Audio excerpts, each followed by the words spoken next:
Meni se čini da je jedan od razloga zašto mi stalno i iznova uvijek otkrivamo nove trendove, nove struje, nova kazališta, samo u tome što se uvijek radi o potrebi da se potvrdi nova osoba. Zaboravlja se kontinuitet kazališta, kontinuitet kazališne kulture.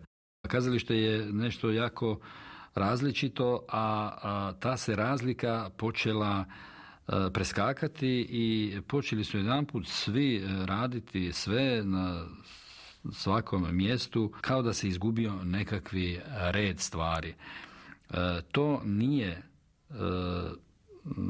proces koji je tako naglo krenuo. On ima svoje duboke korijene, ali ja mislim da ga treba ispravljati, odnosno da ga se može i mora ispravljati ne nikakvim izvanjskim sad uvođenjem reda, nego čvrstim i upornim inzistiranjem na vrijednosnim kriterijima koji u kazalištu moraju biti visoki.